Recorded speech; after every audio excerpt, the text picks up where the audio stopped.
നമസ്കാരം പ്രിയപ്പെട്ട പ്രേക്ഷകരെ. വാർത്തകൾ ഒരുപാടുണ്ട് ഇന്റർനാഷണൽ ലെവലിൽ. പ്രധാനമായും ഇന്ന് അസിം മുനീർ, പാകിസ്ഥാന്റെ സൈനിക മേധാവി, ഇറാനിലുണ്ട്. അവിടെ പ്രധാനപ്പെട്ട ചർച്ചകൾ നടക്കും. മറ്റൊരു പ്രധാനപ്പെട്ട വിവരം, മെക്ക സൈനിക അച്ചുതണ്ട് 3 രാജ്യങ്ങൾ ചേർന്ന് ഇസ്ലാമിക് നാറ്റോ എന്ന പേരിൽ രൂപീകരിച്ച സഖ്യത്തിലേക്ക് പാകിസ്ഥാനൊപ്പം ഇറാനും ഇപ്പോൾ അതിൻ്റെ ഭാഗമാകുന്നു എന്നുള്ള വളരെ പ്രധാനപ്പെട്ട ഒരു വിവരമുണ്ട്. ഇറാൻ ഔദ്യോഗികമായി ക്ഷണം ലഭിച്ചു എന്നുള്ളത് പാകിസ്ഥാനിലെ മാധ്യമങ്ങളാണ് റിപ്പോർട്ട് ചെയ്യുന്നത്. ഇറാൻ അത് ഗൗരവമായി ആലോചിക്കുമ്പോൾ അമേരിക്കയെ പ്രകോപിപ്പിക്കും അത് എന്ന കാര്യത്തിൽ സംശയമില്ല. എങ്ങനെ അമേരിക്ക ഇതിനോട് പ്രതികരിക്കുമെന്നുള്ളത് നോക്കിക്കാണണം. ഇതടക്കം നിരവധി വാർത്തകൾ വിശദമായി തന്നെയുണ്ട്. ആദ്യം തലക്കെട്ടുകൾ.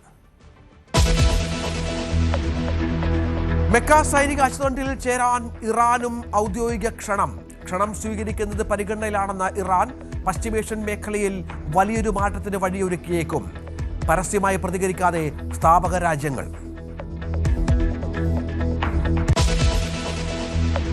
പാകിസ്ഥാൻ കരസേനാ മേധാവി അസിം മുനീർ ടെഹ്റാനിൽ. സംഘർഷം അവസാനിപ്പിക്കാൻ ലക്ഷ്യമിട്ടുള്ള ഇറാൻ US ചർച്ചകളിൽ പാകിസ്ഥാന്റെ മധ്യസ്ഥത.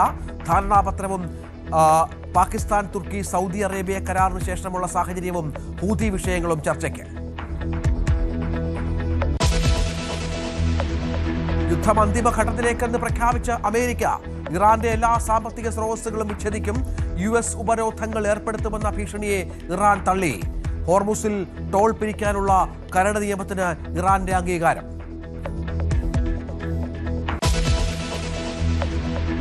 ജെയ്ഷെ മുഹമ്മദിന്റെ ആസ്ഥാന മന്ദിരം പുനർനിർമ്മിക്കാൻ പാക് സർക്കാർ തവണകളായി 25 കോടി രൂപ നൽകിയെന്ന് റിപ്പോർട്ടുകൾ.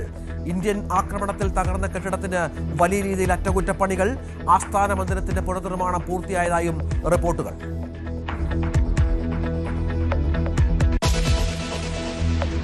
തുർക്കിയിൽ നിന്ന് ആയുധങ്ങൾ പാകിസ്ഥാനിലേക്ക് എത്തിയതായി ഇന്റലിജൻസ് റിപ്പോർട്ടുകൾ. 3 ദിവസങ്ങളായി തുർക്കിയുടെ സൈനിക വിമാനങ്ങൾ പാകിസ്ഥാനിലേക്ക് തുടർച്ചയായി അസാധാരണ സർവീസുകൾ നടത്തി. അസാധാരണ സൈനിക നീക്കമെന്ന ഇന്റലിജൻസ് ഏജൻസികൾ. വൻതോതിൽ ഡ്രോണുകളും വ്യോമ പ്രതിരോധ സംവിധാനങ്ങളും കൈമാറിയതായി സംശയം.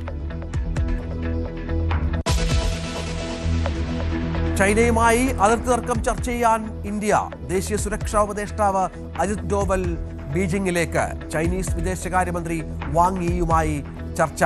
ചൈനീസ് പ്രസിഡന്റ് ഷീ ജിൻപിങ് അടുത്ത മാസം ഇന്ത്യയിലേക്ക്. വീണ്ടും സമരമുഖത്തേക്ക് CJP. തുടർ പരിപാടികൾ ആസൂത്രണം ചെയ്യാൻ ദേശീയ വർക്കിംഗ് കമ്മിറ്റി യോഗം ഇന്ന്.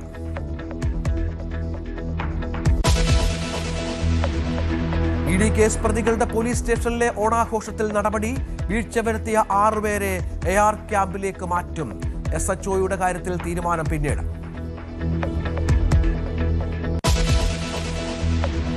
വീണ്ടും മഴ കനക്കും. ഇന്ന് 8 ജില്ലകളിൽ യെല്ലോ അലർട്ട്. നാളെയും പരക്ക മഴയ്ക്കു സാധ്യത.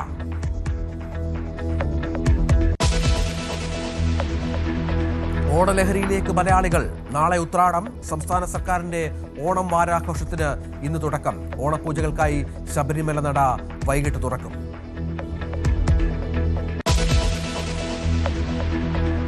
സൗദി അറേബ്യ, തുർക്കി, പാകിസ്ഥാൻ എന്നീ രാജ്യങ്ങൾ രൂപം നൽകിയ സൈനിക അച്ചുതണ്ട് മെക്ക കരാർ. സൗദിയുടെ തലസ്ഥാനമായ മെക്കയിൽ സൗദിയിൽ നടന്ന പ്രധാനപ്പെട്ട ഒരു കരാർ. അതുമായി ബന്ധപ്പെട്ടുണ്ടായ പുതിയ സമവാക്യങ്ങൾ, സൈനിക രാഷ്ട്രീയ സമവാക്യങ്ങൾ. സംശയമില്ല, അത് വളരെ പ്രധാനപ്പെട്ട ഒരു മാറ്റം ലോകക്രമത്തിൽ ഉണ്ടാക്കും എന്നാണ് പൊതുവെയുള്ള വിലയിരുത്തൽ. ഇസ്ലാമിക് നാറ്റോ എന്ന തരത്തിലാണ് ഇത് വിശേഷിപ്പിക്കപ്പെടുന്നത്. ഈജിപ്ത് ഇതിൻ്റെ ഭാഗമാകുന്നു എന്ന വിവരങ്ങൾ പുറത്തു വന്നിരുന്നു. ബംഗ്ലാദേശ് ഇതിൻ്റെ ഭാഗമാകുന്നു എന്നുള്ള വിവരങ്ങൾ പുറത്തു വന്നിരുന്നു. ഇപ്പോൾ ഏറ്റവും ഒടുവിൽ ഇറാനും ഈ മെക്ക കരാറിൻ്റെ ഭാഗമാകുമോ എന്നാണ് ആകാംക്ഷയോടെ ലോകം ഉറ്റുനോക്കുന്നത്. മറ്റൊന്നുമല്ല, നമുക്കറിയാം സൗദിയുമായി അത്ര രസത്തിലല്ല ഇറാൻ. അമേരിക്കയ്ക്ക് ഈ കരാറിൽ ഇറാൻ വരുന്നതിനോട് എങ്ങനെ പ്രതികരിക്കും എന്നുള്ളത് കാത്തിരുന്ന് കാണണം. ഒരു രാജ്യത്തിന് നേരെ ആക്രമണമുണ്ടായാൽ അതെല്ലാ രാജ്യങ്ങളും ഒരുമിച്ച് നേരിടും എന്നതുള്ളതാണ് ഈ കരാറിൻ്റെ പ്രധാന സവിശേഷത എന്നതുകൂടി ഇതിനോട് ചേർത്ത് വെക്കണം. VR കാർത്തിക് വിവരങ്ങളുമായി ചേരും. കാർത്തിക്, ഔദ്യോഗികമായ ക്ഷണം ലഭിച്ചു എന്നാണ് പാകിസ്ഥാൻ മാധ്യമങ്ങൾ റിപ്പോർട്ട് ചെയ്യുന്നത്. അത് വളരെ പ്രധാനപ്പെട്ട ഒന്നാണ്. അങ്ങനെയെങ്കിൽ അത് ഗൗരവമായി പരിഗണിക്കുമെന്ന് ഇറാൻ പറഞ്ഞു വെക്കുന്ന ഒരു പശ്ചാത്തലം കൂടിയുണ്ട്. എന്തു മനസ്സിലാക്കണം ഇറാൻ മെക്ക കരാറിൻ്റെ ഭാഗമാകുമ്പോൾ? സൗദി അറേബ്യയും തുർക്കിയും പാകിസ്ഥാനും ഓഗസ്റ്റ് 7-ന് ഒപ്പുവെച്ച മെക്ക സംയുക്ത പ്രതിരോധ കരാർ വലിയ തോതിൽ ചർച്ചയായിരുന്നു. പ്രത്യേകിച്ച് പശ്ചിമേഷ്യൻ രാജ്യങ്ങൾ അവർ ഒരു കുടക്കീഴിലേക്ക് എത്തുന്നു എന്ന നിലയിൽ വരെ പ്രചാരണം ഉണ്ടായി. ഇസ്ലാമിക് നാറ്റോ എന്ന വിശേഷണം ഉണ്ടായി. നാറ്റോയുടെ ആർട്ടിക്കിൾ 5 സമാനമായി ഏതെങ്കിലും ഒരു രാജ്യത്തിനെതിരായ സൈനിക നീക്കം ഈ 3 രാജ്യങ്ങൾക്കെതിരായ നീക്കമായി കണക്കാക്കും എന്ന സുപ്രധാനമായ വ്യവസ്ഥയാണ് അതിൽ ഉള്ളത് എന്നതാണ് ശ്രദ്ധേയം. നേരത്തെ ഈജിപ്തും ബംഗ്ലാദേശും അടക്കം മെക്ക പ്രതിരോധ കരാറിൻ്റെ ഭാഗമാകാനുള്ള സന്നദ്ധത അറിയിച്ചതായി റിപ്പോർട്ടുകൾ പുറത്തു വന്നിരുന്നു. അതിന് പിന്നാലെയാണ് ഇപ്പോൾ ഇറാന് കൂടി ഈ മെക്ക കരാറിൻ്റെ ഭാഗമാകാനുള്ള ക്ഷണം ലഭിച്ചു എന്ന റിപ്പോർട്ടുകൾ പുറത്തു വരുന്നത്. അൽ മയാദീനാണ് ഈ റിപ്പോർട്ട് പുറത്തുവിട്ടത്, ഇത്തരം വിശദാംശങ്ങൾ പുറത്തുവിട്ടത്.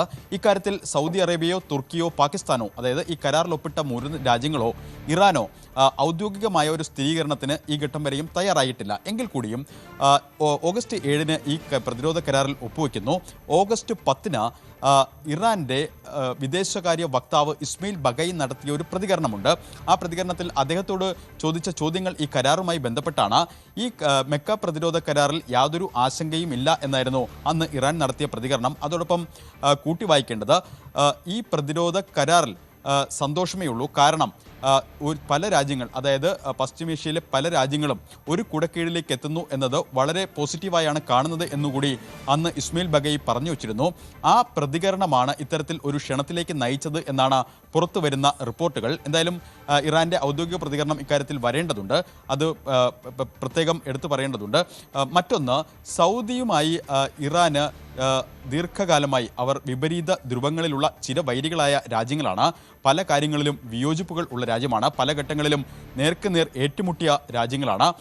അങ്ങനെ സൗദി ഭാഗമായ ഒരു കരാറിലേക്ക്, മെക്ക പ്രതിരോധ കരാറിലേക്ക് ഇറാൻ കൂടി എത്തുന്നുവെങ്കിൽ അത് പുതിയ ഒരു ലോകക്രമം തന്നെ തീർക്കും എന്ന് വിലയിരുത്തുന്നവരുണ്ട്. തീർച്ചയായും അത്. പക്ഷേ ഈ 3 രാജ്യങ്ങളും, ഇതിന്റെ സ്ഥാപക അംഗങ്ങളായ 3 രാജ്യങ്ങളും ഇതുമായി ബന്ധപ്പെട്ട് പ്രതികരിച്ചിട്ടില്ല.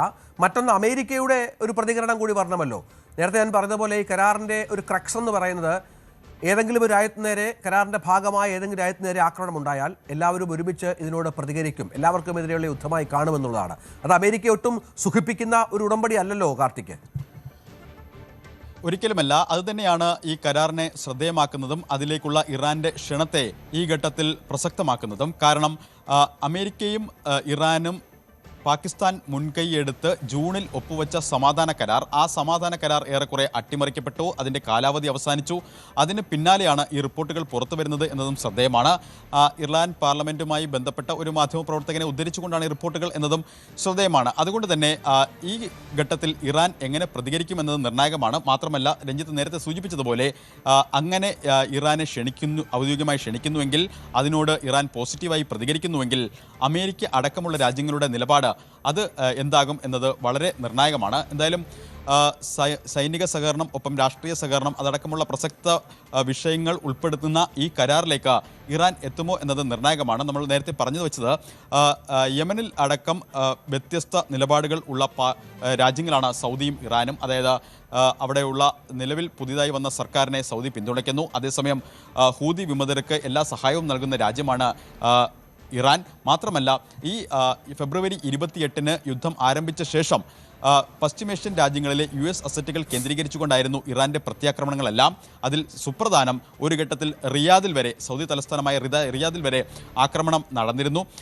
അതിന് പിന്നാലെയാണ് ഇങ്ങനെ ഒരു പുതിയ സാഹചര്യങ്ങളിലേക്ക് കാര്യങ്ങൾ എത്തുന്നതും. അങ്ങനെ സൗദി കൂടി ഭാഗമായ, സൗദി മുൻകൈയെടുത്ത മെക്ക പ്രതിരോധ കരാറിൻ്റെ ഭാഗമായി ഇറാനും വരികയാണെങ്കിൽ അത് നിലവിലെ കലുഷിതമായ, ഇരു രാജ്യങ്ങളും തമ്മിൽ കലുഷിതമായ സാഹചര്യങ്ങൾക്ക് അയവ് വരുത്തും എന്ന് മാത്രമല്ല, അത് പുതിയ സാധ്യതകൾക്ക് വഴി തുറക്കുന്നത് കൂടിയാകും. എന്തായാലും ഔദ്യോഗിക സ്ഥിരീകരണങ്ങളൊന്നും വന്നിട്ടില്ല എങ്കിൽ കൂടിയും ഇറാനെ ഇസ്ലാമിക് നാറ്റോ എന്ന് വിശേഷിപ്പിക്കുന്ന സൗദി മുൻകൈയെടുത്ത് നടപ്പാക്കിയ മെക്ക പ്രതിരോധ കരാറിലേക്ക് ഇറാൻ കൂടി എത്തിയാൽ അത് സമകാലിക ലോകക്രമത്തിൽ വളരെ പ്രസക്തമാവുകയും ചെയ്യും. തീർച്ചയായും കാർത്തിക്, പ്രസക്തമായ നിരീക്ഷണങ്ങൾ. മേഖലയിൽ സമാധാനവും ഈ പ്രദേശത്ത് സമാധാനവും സുരക്ഷയും കൊണ്ടുവരാനുള്ള ശ്രമങ്ങൾ പല രാജ്യങ്ങളുടെ ഭാഗത്തുനിന്നുണ്ടാകുന്നുണ്ട്. അതിനിടയിലാണ് പാകിസ്ഥാന്റെ സൈനിക മേധാവി, കരസേനാ മേധാവി എന്നല്ല, ഇപ്പോൾ എല്ലാ സൈനികരുടെയും എല്ലാത്തിനും തലവനായി അസീം മുനീർ നിയമിക്കപ്പെട്ടത് കഴിഞ്ഞ ദിവസമാണ്. പാകിസ്ഥാനിലെ ഏറ്റവും വളരെ പ്രധാനപ്പെട്ട അധികാര കേന്ദ്രമായി അസീം മുനീർ മാറിയ ഒരു പശ്ചാത്തലം കൂടിയുണ്ട്. ഇപ്പോൾ ഇറാന്റെ വിദേശകാര്യ മന്ത്രാലയ വക്താവ് പറയുന്നതനുസരിച്ച് ഇന്നിപ്പോൾ ഇസ്മായിൽ ബഗായി അവിടെ എത്തുകയാണ്, ഇറാനിലെത്തുകയാണ്. ഇസ്മായിൽ ബഗായി പറയുന്നതനുസരിച്ച് അസിം മുനീർ ഇറാനിലെത്തുകയാണ്. പ്രധാനപ്പെട്ട ചർച്ചകളൊക്കെ ഇതുമായി ബന്ധപ്പെട്ടുണ്ട്. നിരവധി കാര്യങ്ങളുണ്ട്. നേരത്തെ കാർത്തിക് പറഞ്ഞതുപോലെ മെക്ക ഉടമ്പടിയുമായി ബന്ധപ്പെട്ട കാര്യങ്ങൾ ചർച്ചയുണ്ടായേക്കാം. പാകിസ്ഥാന്റെ മധ്യസ്ഥ ശ്രമമുണ്ട് അമേരിക്കയുടെ ആക്രമണത്തിൽ, അതുമായി ബന്ധപ്പെട്ട പുതിയ കരാറിൻ്റെ ചർച്ചയുണ്ടാകാം. ഒപ്പം സമീപകാലത്തുണ്ടായ നിരവധി സംഭവ വികാസങ്ങളെക്കുറിച്ചുള്ള നിരവധിയായ കാര്യങ്ങളിൽ ചർച്ചയുണ്ടാകും. അതേറെ രാഷ്ട്രീയ പ്രാധാന്യമുള്ള ഒന്നാണ്. നമുക്കറിയാം, ആദ്യം മുതൽ തന്നെ പാകിസ്ഥാൻ ഒരു മധ്യസ്ഥ ശ്രമം നടത്തുന്നുണ്ട് ഈ യുദ്ധം അവസാനിപ്പിക്കാൻ. പക്ഷേ അതൊന്നും വിജയിക്കാത്ത സാഹചര്യം കൂടിയുണ്ട്. കാർത്തിക്, എന്ത് മനസ്സിലാക്കണം? അസിം മുനീർ അവിടെ എത്തുമ്പോൾ ഒരുപാട് തരത്തിലുള്ള ചർച്ചകൾക്കുള്ള സാധ്യതകളാണ് തെളിയുന്നത്. തീർച്ചയായിട്ടും നിലവിലെ സാഹചര്യത്തിൽ, അതായത് ഒരു സാമ്പത്തിക യുദ്ധം കൂടി ഇറാനെതിരെ അമേരിക്ക പ്രഖ്യാപിച്ച് ആ യുദ്ധത്തിൻ്റെ അടുത്ത ഘട്ടത്തിലേക്ക് അമേരിക്ക കടക്കുമ്പോഴാണ് നയതന്ത്ര സാധ്യതകളിലേക്ക് എന്തെങ്കിലും പറ്റുമോ എന്ന ചർച്ചകൾക്കായി പാകിസ്ഥാന്റെ സൈനിക മേധാവി അസിം മുനീർ ഇന്ന് ടെഹ്റാനിൽ എത്തുന്നത്. നമുക്കറിയാം, ഇറാനും യു എസും തമ്മിൽ ഈ യുദ്ധം ആരംഭിച്ച ശേഷം പല ഘട്ടങ്ങളിലും മധ്യസ്ഥ ശ്രമങ്ങൾക്ക് മുൻകൈയെടുത്തത് പാകിസ്ഥാനാണ്. ഒരു ഘട്ടത്തിൽ 60 ദിവസത്തേക്കുള്ള വെടിനിർത്തലടക്കമുള്ള വ്യവസ്ഥകളുമായി പ്രാഥമിക സമാധാന ധാരണയിലേക്ക് ഇരു രാജ്യങ്ങളും, അതായത് ഇറാനും അമേരിക്കയും ഒപ്പിട്ട കരാറിൽ പാകിസ്ഥാൻ ഗ്യാരണ്ടറായിരുന്നു. പക്ഷേ ഒപ്പിട്ടതിന് തൊട്ടു പിന്നാലെ തന്നെ ആ കരാറിലെ വ്യവസ്ഥകൾ കീഴ്മേൽ മറിഞ്ഞു. ആ കരാറിൻ്റെ 60 ദിവസത്തെ കാലാവധി അവസാനിക്കുകയും ചെയ്തു. വീണ്ടും നയതന്ത്ര ശ്രമങ്ങളുടെ ഭാഗമായാണ് പാക് സൈനിക മേധാവി ഇന്ന് ടെഹ്റാനിൽ എത്തുന്നത് എന്ന് തന്നെയാണ് പുറത്തുവരുന്ന റിപ്പോർട്ടുകൾ. കാരണം ഈ മാസം പല ഘട്ടങ്ങളിലായി പാകിസ്ഥാന്റെ ഇന്റീരിയർ മിനിസ്റ്റർ മുഹമ്മദ് നഖ്വി അടക്കം തെഹ്റാനിൽ എത്തിയിരുന്നു. അദ്ദേഹം ഇറാൻ പ്രസിഡന്റ് മസൂദ് പെസഷ്കിയാനുമായും ഒപ്പം വിദേശകാര്യമന്ത്രി അബ്ബാസ് അരഗച്ചിയുമായും പല ഘട്ടങ്ങളിലും ചർച്ച നടത്തി. ആ ചർച്ചകളുടെ തുടർ ചർച്ചകൾക്കാണ് അസിം മുനീർ ഇന്ന് ഇറാനിലേക്ക് എത്തുന്നത്. നിലവിൽ നമ്മൾ നേരത്തെ റിപ്പോർട്ട് ചെയ്തതുപോലെ മെക്ക കരാറുമായി ബന്ധപ്പെട്ട് ഇറാനെ ക്ഷണിച്ചു എന്ന റിപ്പോർട്ടുകൾ, ഒപ്പം നിലവിൽ നയതന്ത്ര സാധ്യതകളിലേക്ക് ഇറാനെ മടക്കിക്കൊണ്ടുവരാൻ അതിന് സാധ്യമായ ചർച്ചകൾക്കുമാണ് എന്തായാലും അസിം മുനീർ എത്തുന്നത്. ഇക്കാര്യം ഇറാൻ തന്നെ കഴിഞ്ഞ ദിവസം സ്ഥിരീകരിക്കുകയും ചെയ്തിരുന്നു. ഒരു ഹൈ ലെവൽ ഡെലിഗേഷനും അസിം മുനീറിനൊപ്പം ഉണ്ടാകുമെന്ന് ഇറാൻ തന്നെ വ്യക്തമാക്കി.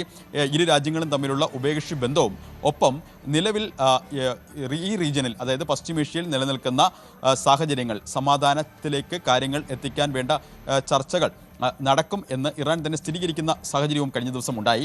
എന്തായാലും അസിം മുനീർ വീണ്ടും മുൻകൈയെടുക്കുകയാണ്.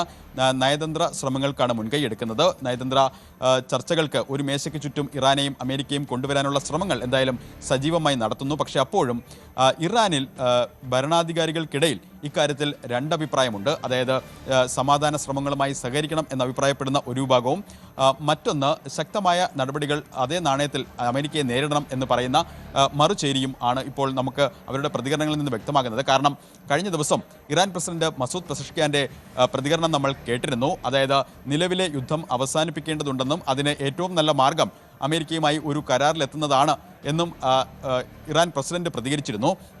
നേരത്തെ ഇറാന്റെ പുതിയ പരമോന്നത നേതാവ് മുജ്തബ ഖമനേയി അടക്കമുള്ളവരുമായി ചർച്ചകൾ നടത്തിയ ശേഷമാണ് ഈ കരാറിലേക്ക് ഇറാൻ എത്തിയത്. പക്ഷേ ആ കരാർ കീഴ്മേൽ മറിയുന്ന സാഹചര്യമുണ്ടായി. ആക്രമണവും പ്രത്യാക്രമണവും പിന്നെയും ഉണ്ടായി.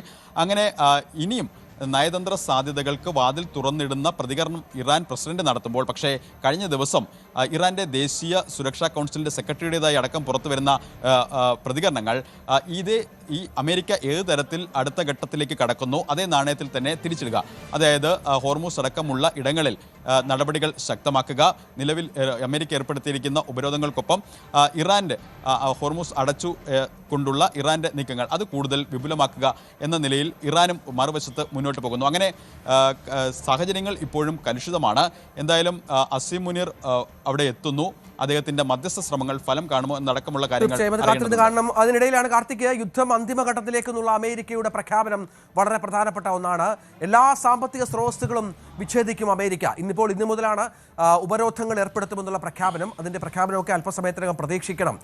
എന്തൊക്കെ തരത്തിലാണ് അമേരിക്ക ഇതിനെ സമീപിക്കാൻ പോകുന്നത് എന്നുള്ളത്. സാധ്യമായ എല്ലാ മാർഗങ്ങളിലേക്കും കടക്കുകയാണ് എന്ന് US treasury secretary Scott Bessent പറയുന്ന ഒരു പശ്ചാത്തലമുണ്ട്.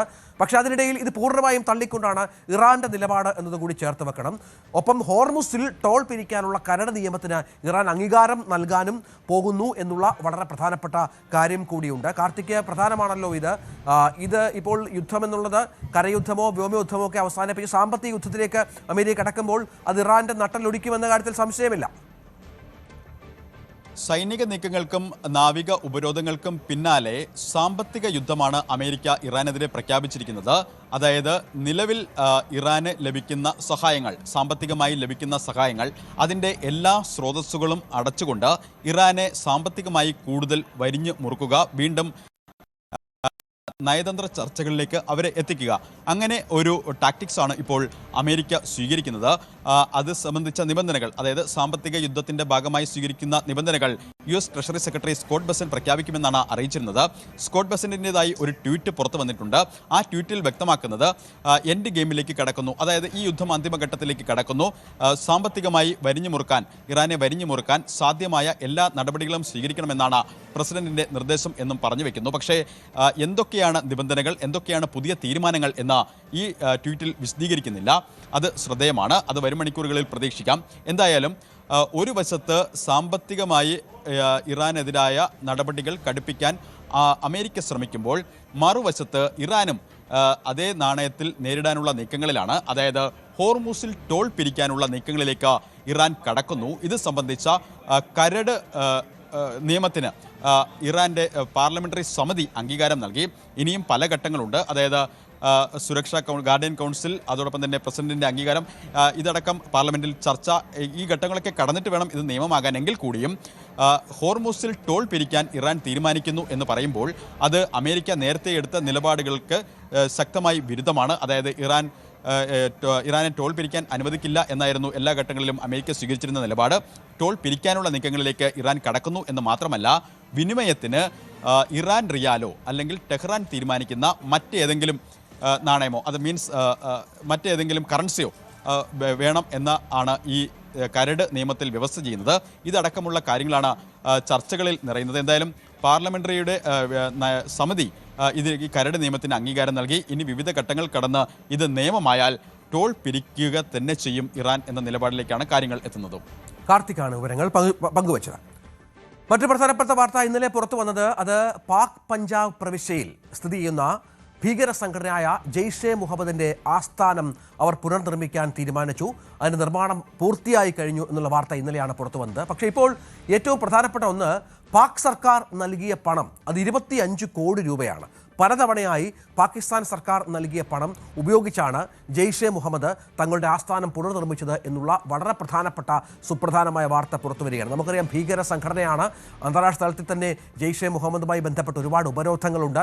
ആ സംഘടനയാണ് പാകിസ്ഥാൻ സർക്കാർ ഇന്ത്യൻ ആക്രമണത്തിൽ തകർന്ന കെട്ടിടം പുനർനിർമ്മിക്കാനുള്ള പണം നൽകുന്നത് എന്നുള്ളത് നിർണായകമായ ഒരു കാര്യമാണ്, ഗൗരവതരമായ ഒരു കാര്യമാണ്. 2025 മെയ്യിൽ നടന്ന ഓപ്പറേഷൻ സിന്ദൂറിലാണ് ഇന്ത്യൻ വ്യോമസേനയുടെ ടാർഗറ്റായി ഈ ആസ്ഥാനം മാറുകയും അവിടുത്തെ അടിത്തറയടക്കം തകർത്താണ് നമ്മളത് പ്രതികാരം ചെയ്തത് എന്നുള്ളതിനോട് ചേർത്ത് വെക്കണം. ഈ ആസ്ഥാന മന്ദിരമാണ് ഇപ്പോൾ പാകിസ്ഥാൻ സർക്കാർ സഹായത്തോടു കൂടി ജെയ്ഷെ മുഹമ്മദ് പുനർനിർമ്മിച്ചിരിക്കുന്നത്. സ്വാഭാവികമാണ്, അവിടെ ഇനിയും ഭീകര പരിശീലന കേന്ദ്രങ്ങൾ അവർ ആവർത്തിക്കും. വീണ്ടും ഭീകരരെ അവിടെ നിന്ന് അവർ വിരിയിച്ചുവിടും. അത് ഇന്ത്യക്ക് നേരെ ആക്രമണം നടത്താൻ തന്നെയായിരിക്കും, സംശയമില്ല. അപ്പോൾ നമ്മൾ കുറച്ചുകൂടി ജാഗ്രതയോടെ ഈ വിഷയത്തെ കൈകാര്യം ചെയ്യും എന്ന കാര്യത്തിലും സംശയമില്ല. KP അഭിലാഷ് വിവരങ്ങളുമായി ചേരും. അഭിലാഷ്, ഗൗരവതരമായ ഒരു വാർത്തയാണല്ലോ പാകിസ്ഥാൻ സർക്കാരിൻ്റെ ഭീകരപ്രവർത്തകരെ സഹായിക്കാനുള്ള നീക്കമെന്നുള്ളത്. അന്താരാഷ്ട്ര തലത്തിൽ വലിയ ചർച്ചയായിട്ടുണ്ട്. ഇപ്പോൾ അതിന് കുറച്ചുകൂടി സ്ഥിരീകരണം വരികയാണ്. ജമ്മു കാശ്മീരിലെ പഹൽഗാമിൽ പാകിസ്ഥാനിലെ തീവ്രവാദികൾ ആക്രമണം നടത്തിയതിന് മറുപടിയായി ഇന്ത്യ ഓപ്പറേഷൻ സിന്ദൂറിലൂടെ പാകിസ്ഥാനിലെ തീവ്രവാദ കേന്ദ്രങ്ങൾ ഓരോന്നായി തകർത്തിരുന്നു. 9 തീവ്രവാദ കേന്ദ്രങ്ങൾ ആണ് പ്രധാനമായും തകർത്തിരുന്നത്. ഇതിൽ തന്നെ ഏറ്റവും എടുത്തു പറയേണ്ടത് ജെയ്ഷെ മുഹമ്മദിന്റെ തീവ്രവാദ കേന്ദ്രത്തെ തകർക്കാൻ ഇന്ത്യക്ക് സാധിച്ചിരുന്നു എന്നുള്ളതാണ്. ജെയ്ഷെ മുഹമ്മദിന്റെ ആസ്ഥാനം തന്നെയാണ് തകർക്കപ്പെട്ടത് എന്നതാണ് എടുത്തു പറയേണ്ടത്. ബഹാവൽപൂരിലെ ആസ്ഥാനം ആയിരുന്നു ഇന്ത്യ തകർത്തത്. ഇത് ജെയ്ഷെ മുഹമ്മദിന്റെ സ്ഥാപകനായിട്ടുള്ള മസൂദ് അസദിന്റെ ബന്ധുക്കൾ ഉൾപ്പെടെ കൊല്ലപ്പെട്ട ഒരു ആക്രമണമായിരുന്നു. ആ ആക്രമണത്തിൽ ഏതാണ്ട് 13 അടുത്ത ബന്ധുക്കൾ മരണപ്പെട്ട സാഹചര്യം കൂടി ഉണ്ടായിരുന്നു. ഇന്ത്യ നടത്തിയ ഓപ്പറേഷൻ സിന്ദൂറിലൂടെ പാകിസ്ഥാനിലെ തീവ്രവാദ കേന്ദ്രങ്ങൾ തകർക്കപ്പെട്ട സംഭവത്തിൽ വലിയ വിമർശനം പാകിസ്ഥാൻ സർക്കാരിന് നേരിടേണ്ടതായി വന്നിരുന്നു. കാരണം ഈ ബഹാവൽപൂരിലെ സൈനിക ആസ്ഥാനത്തിന്, പാകിസ്ഥാന്റെ സൈനിക ആസ്ഥാനത്തിനോട് ചേർന്നുള്ള കേന്ദ്രമായിരുന്നു ജെയ്ഷെ മുഹമ്മദിന്റെ താവളം എന്നത് പാകിസ്ഥാൻ തീവ്രവാദ സംഘടനകളെ ഏതെങ്കിലും തരത്തിൽ അനുകൂലിക്കുന്നില്ല എന്ന നിലപാട് അന്താരാഷ്ട്ര തലത്തിൽ സ്വീകരിക്കുമ്പോൾ പോലും പാകിസ്ഥാന്റെ സർക്കാർ തന്നെയാണ് ഈ തീവ്രവാദികൾക്ക് വെള്ളവും വളവും നൽകുന്നത് എന്ന കാര്യത്തിൽ തർക്കമുണ്ടായിരുന്നില്ല. അതുകൊണ്ട് തന്നെയാണ് സൈനിക ആസ്ഥാനത്തിനോട് ചേർന്നുള്ള ബഹാവൽപൂരിലെ ജെയ്ഷെ മുഹമ്മദിന്റെ ആസ്ഥാനം തകർക്കപ്പെട്ടപ്പോൾ വലിയ തോതിലുള്ള വിമർശനം, എന്തുകൊണ്ട് ഇവർക്ക് സംരക്ഷണം ഒരുക്കാൻ സാധിക്കുന്നില്ല എന്ന വിമർശനം സർക്കാരിന് നേരെ ഉയർന്നത്. അതുകൊണ്ട് തന്നെയാണ് ഇപ്പോഴിതാ ആ തകർക്കപ്പെട്ട ബഹാവൽപൂരിലെ ജെയ്ഷെ മുഹമ്മദിന്റെ ആസ്ഥാനം പുനർനിർമ്മിച്ചിരിക്കുന്നു. അത്യാഡംബര സൗകര്യങ്ങളോടുകൂടിയാണ് ഈ കെട്ടിടം പുനർനിർമ്മിച്ചിട്ടുള്ളത്. കേന്ദ്ര ഹാളിന് വേണ്ടി മാത്രം ഏതാണ്ട് 11 കോടി രൂപയാണ് മുടക്കിയിട്ടുള്ളത്. 25 കോടി രൂപ ആണ് ഈ കേന്ദ്രത്തിന്റെ പുനർനിർമ്മാണത്തിന് വേണ്ടി വന്നത് എന്നതാണ് ഇപ്പോൾ ഇന്റലിജൻസ് വിഭാഗങ്ങൾ നൽകുന്ന റിപ്പോർട്ടുകൾ പ്രകാരം ഈ തുക പൂർണ്ണമായും പാകിസ്ഥാൻ സർക്കാർ തന്നെയാണ് നൽകിയിട്ടുള്ളത് എന്നതാണ് എടുത്തു പറയേണ്ടത്. 2002 നിരോധിക്കപ്പെട്ട ഒരു സംഘടനയാണ് ജെയ്ഷെ മുഹമ്മദ്. ഏതെങ്കിലും തരത്തിൽ സർക്കാർ സംവിധാനങ്ങൾ ജെയ്ഷെ മുഹമ്മദിനെ പിന്തുണയ്ക്കുന്നില്ല എന്ന് പാകിസ്ഥാൻ സർക്കാർ ആവർത്തിച്ചുകൊണ്ടിരിക്കെ ആണ് ജെയ്ഷെ മുഹമ്മദിന്റെ ആസ്ഥാന മന്ദിരം പുനർനിർമ്മിക്കുന്നതിന് വേണ്ടി പാകിസ്ഥാൻ സർക്കാർ തന്നെ ഈ തുക കൈമാറി എന്ന വിവരം ഇപ്പോൾ പുറത്തു വന്നുകൊണ്ടിരിക്കുന്നത്. ഇന്ത്യ അന്താരാഷ്ട്ര തലത്തിലടക്കം പാകിസ്ഥാനെതിരെ ഉന്നയിക്കുന്ന ആരോപണങ്ങളിൽ ഏറ്റവും പ്രധാനപ്പെട്ടത് പാകിസ്ഥാനിലെ തീവ്രവാദ കേന്ദ്രങ്ങൾക്കും തീവ്രവാദ ശക്തികൾക്കും പിന്തുണ നൽകുന്നത് പാകിസ്ഥാൻ സർക്കാരാണ് എന്നും അങ്ങനെ ഇന്ത്യക്കെതിരായ തീവ്രവാദ പ്രവർത്തനങ്ങൾക്ക് പിന്നിലും ആ നിലയിൽ പാകിസ്ഥാൻ സർക്കാർ ആണ് എന്നുമാണ്. അത്തരം വാദങ്ങളെ പാകിസ്ഥാൻ അന്താരാഷ്ട്ര തലത്തിൽ തന്നെ എതിർത്തുകൊണ്ടിരിക്കുമ്പോഴാണ് ഈ നിർണായകമാകുന്ന വിവരങ്ങൾ പുറത്തു വന്നുകൊണ്ടിരിക്കുന്നത്. പ്രത്യേകിച്ച് ഓപ്പറേഷൻ സിന്ദൂറിലൂടെ പാകിസ്ഥാനിലെ തീവ്രവാദ കേന്ദ്രങ്ങൾ ഇന്ത്യ തകർത്തത് പാകിസ്ഥാൻ സർക്കാരിന് തന്നെ വലിയ നാണക്കേടുണ്ടാക്കി. കാരണം പാകിസ്ഥാന്റെ അതിർത്തി കടന്നുകൊണ്ടുള്ള ഒരു മിന്നൽ ആക്രമണമായിരുന്നു ഇന്ത്യ നടത്തിയത്. അരമണിക്കൂറിനുള്ളിൽ ആണ് 9 തീവ്രവാദ കേന്ദ്രങ്ങൾ അടക്കം തകർത്തത്. ഇതാണ് പാകിസ്ഥാന് വലിയ നാണക്കേട് ഉണ്ടാക്കിയത്. അവിടെ തീവ്രവാദ പ്രവർത്തനങ്ങൾക്ക് വീണ്ടും പിന്തുണ നൽകുന്ന ഒരു സമീപനം പാകിസ്ഥാന്റെ ഭാഗത്ത് നിന്ന് ഉണ്ടാകുന്നു. അതിന്റെ ഭാഗമായി തന്നെയാണ് ഇപ്പോൾ ഈ ജെയ്ഷെ മുഹമ്മദിന്റെ ആസ്ഥാന മന്ദിരം അടക്കം പുനർനിർമ്മിക്കുന്നതിന് വേണ്ടിയുള്ള പണം പൂർണ്ണമായും പാകിസ്ഥാൻ സർക്കാർ മുടക്കിയത് എന്ന വിവരം പുറത്തു വരുന്നത്. ശരി അഭിലാഷ്, കഴിഞ്ഞ 3 ദിവസങ്ങളായി തുർക്കിയുടെ സൈനിക വിമാനങ്ങൾ പാകിസ്ഥാനിലേക്ക് തുടർച്ചയായി പറക്കുന്നത് ഇന്റലിജൻസ് ഏജൻസികളുടെ ശ്രദ്ധയിൽപ്പെട്ടിരുന്നു. അസാധാരണമായ സർവീസുകൾ എന്നാണ് ഇതിനെ ഇന്റലിജൻസ് ഏജൻസികൾ വിശേഷിപ്പിച്ചത്. ഓഗസ്റ്റ് 19 മുതൽ 21 വരെയുള്ള 60 മണിക്കൂറുകൾക്കിടയിലാണ് ഈ നിഗൂഢ സൈനിക നീക്കങ്ങൾ ഉണ്ടായത്. തുർക്കി വ്യോമസേനയുടെ 1ലധികം C-130 ഹർക്കുലീസ് ചരക്ക് വിമാനങ്ങളാണ് ഇരു രാജ്യങ്ങൾക്കുമിടയിൽ തുടർച്ചയായി സർവീസുകൾ നടത്തിയത്. റാവൽപിണ്ടിയിലെ നൂർഖാൻ വ്യോമത്താവളത്തിലും കറാച്ചിയിലെ മസ്റൂൾ വ്യോമത്താവളത്തിലുമാണ് തുർക്കി വിമാനങ്ങൾ വന്നിറങ്ങിയതും തിരികെ പറന്നതും എന്നാണ് വിവരങ്ങൾ കിട്ടിയിട്ടുള്ളത്. ഈ അസാധാരണമായ സൈനിക നീക്കം അതീവ ഗൗരവത്തോടെയാണ് ഏജൻസികൾ വീക്ഷിക്കുന്നത്. തുർക്കി പാകിസ്ഥാന് വൻതോതിൽ ഡ്രോണുകളും വ്യോമ പ്രതിരോധ സംവിധാനങ്ങളും കൈമാറി എന്നാണ് ഇപ്പോൾ സംശയം ഉയർന്നിരിക്കുന്നത്. പാകിസ്ഥാൻ തങ്ങളുടെ ഡ്രോൺ വ്യൂഹവും ആയുധശേഖരവും അതിവേഗം വിപുലീകരിക്കുന്നതിന്റെ ഭാഗമായാണ് ഈ വിമാന സർവീസുകൾ എന്നാണ് റിപ്പോർട്ടുകൾ. തുർക്കിയിൽ നിന്ന് വലിയൊരു ഡ്രോൺ ശേഖരവും അനുബന്ധ സംവിധാനങ്ങളും ഈ വിമാനങ്ങൾ വഴി എത്തിച്ചുവെന്നാണ് വിവരം. ഇതിനു പുറമെ വ്യോമ പ്രതിരോധ ശേഷി വർദ്ധിപ്പിക്കുന്നതിനായി വ്യോമ പ്രതിരോധ സംവിധാനങ്ങളും പാകിസ്ഥാൻ ലഭിച്ചിട്ടുണ്ടാകുമെന്നാണ് ഇന്റലിജൻസ് വൃത്തങ്ങൾ കരുതുന്നത്. നേരത്തെയും തുർക്കിയിൽ നിന്ന് അത്യാധുനിക ഡ്രോണുകൾ പാകിസ്ഥാൻ വാങ്ങിയിട്ടുണ്ട്. അതിൽ ഏറ്റവും പ്രധാനപ്പെട്ട ഒന്ന്, അത് നേരത്തെ പറഞ്ഞതുപോലെ TB2 ബൈറാക്തർ TB2 ഡ്രോൺ, അത് റഷ്യ യുക്രൈൻ യുദ്ധത്തിൽ റഷ്യൻ കവചിത വാഹനങ്ങളും നാവിക ആസ്തികളും തകർക്കാൻ യുക്രൈൻ ഉപയോഗിക്കുന്ന ഒന്നാണ്. അത്തരത്തിലുള്ള ഡ്രോണുകൾ പാകിസ്ഥാൻ്റെ കയ്യിലേക്ക് വരിക എന്നുള്ളത് വലിയ തോതിലാണ് നമുക്കൊക്കെ ആശങ്കയാവുന്നത്, സംശയമില്ല. കടുത്ത സാമ്പത്തിക പ്രതിസന്ധിയിലൂടെ പാകിസ്ഥാൻ കടന്നു പോകുന്നെങ്കിലും ഡ്രോൺ അധിഷ്ഠിത ആയുധ ശേഖരം വർദ്ധിപ്പിക്കാൻ പാക് സൈന്യം അതീവ താല്പര്യം കാണിക്കുന്നുണ്ട്. അസീം മുനീറിൻ്റെ നേരിട്ടുള്ള താല്പര്യപ്രകാരമാണ് ഈ ആയുധ ഇടപാടുകൾ എന്നാണ് ഇപ്പോൾ വിവരങ്ങൾ പുറത്തുവരുന്നത്. അത് മാത്രമല്ല, തുർക്കിയും സൗദി അറേബ്യയുമായുള്ള ഉഭയകക്ഷി കരാറുകൾ ഉപയോഗപ്പെടുത്തിയാണ് പാകിസ്ഥാൻ ഈ ആയുധങ്ങൾ ഇറക്കുമതി ചെയ്യുന്നത് എന്നുള്ളതാണ് ഏറ്റവും പ്രധാനപ്പെട്ട വിവരം. ഏതായാലും വലിയ തോതിലുള്ള ആശങ്ക ഇതുമായി ബന്ധപ്പെട്ട് പടരുന്ന ഒരു പശ്ചാത്തലം കൂടിയുണ്ട്. കൂടുതൽ ആയുധങ്ങൾ ഇതുവഴി തുർക്കി പാകിസ്ഥാന് കൈമാറുന്നുണ്ട് എന്നാണ് ലഭിക്കുന്ന വിവരം. ഓപ്പറേഷൻ സിന്ദൂർ സമയത്ത് നമുക്കറിയാം നിരവധി ഡ്രോണുകളാണ് നമ്മളിലേക്ക് കുതിച്ചു വന്നത്. ആ സമയത്ത് ഡൽഹി ലക്ഷ്യമാക്കി വന്ന പാകിസ്ഥാൻ്റെ അതിവേഗ മിസൈലുകളെ അത് പതിക്കുന്നതിന് തൊട്ട് മുൻപ് ഹരിയാനയിലും മറ്റും വെച്ച് ഇന്ത്യ തടയുകയും അത് തകർക്കുകയും ചെയ്തത് നമ്മൾ ഓർത്തെടുക്കുന്നുണ്ട്.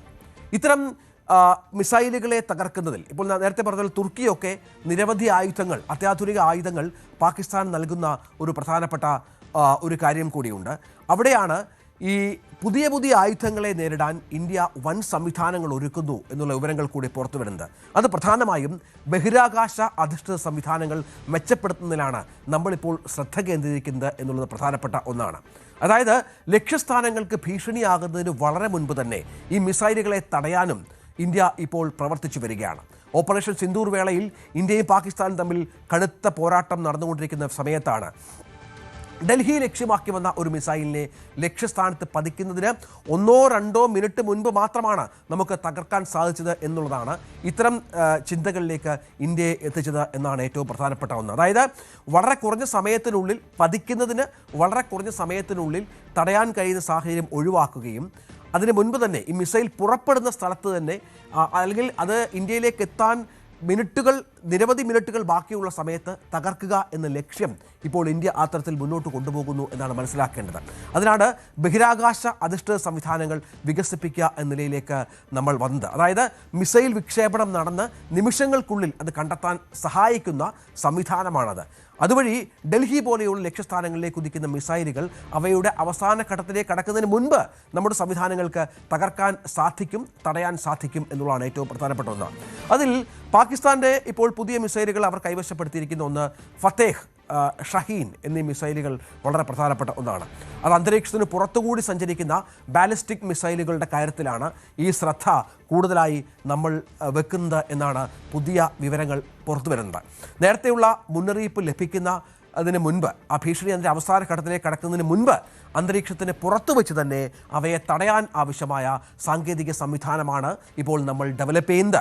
ഈ ശേഷി കൈവരിക്കുന്നതിലേക്കുള്ള സുപ്രധാന ചുവടുവെപ്പായി അന്തരീക്ഷത്തിന് പുറത്തും അകത്തും വെച്ച് വരുന്ന ബാലിസ്റ്റിക് മിസൈലുകളെ തടയുന്നതിൽ defence research and development organisation വിജയിച്ചു എന്നാണ് മനസ്സിലാക്കേണ്ടത്. ഇത്തരം പ്രതിരോധ നടപടികൾക്ക് ബഹിരാകാശ അധിഷ്ഠിത കണ്ടെത്തലുകൾ, സംവിധാനങ്ങൾ അത്യന്താപേക്ഷിതമാണ് എന്ന് മനസ്സിലാക്കണം.